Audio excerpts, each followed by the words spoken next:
यहाँ पर पहुंचे हुए स्कूल के बच्चे मरियम के पापा चोर के नारे लगा रहे हैं और ये इस वक्त के मनाजिर हम आपको दिखा रहे हैं। स्कूल के बच्चों को आप देखें कि ये क्या नारे लगा रहे हैं।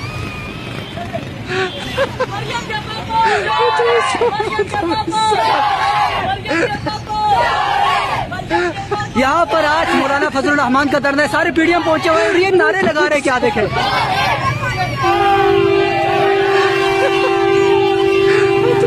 ये देखिए जी स्कूल के बच्चे गुजर रहे हैं और पीडीएम की जमातों का आज काफिला है, ये सबके सामने नारे लगा रहे हैं मरियम के पापा चोर है। आप सुनिए, ये देखिए वीडियो।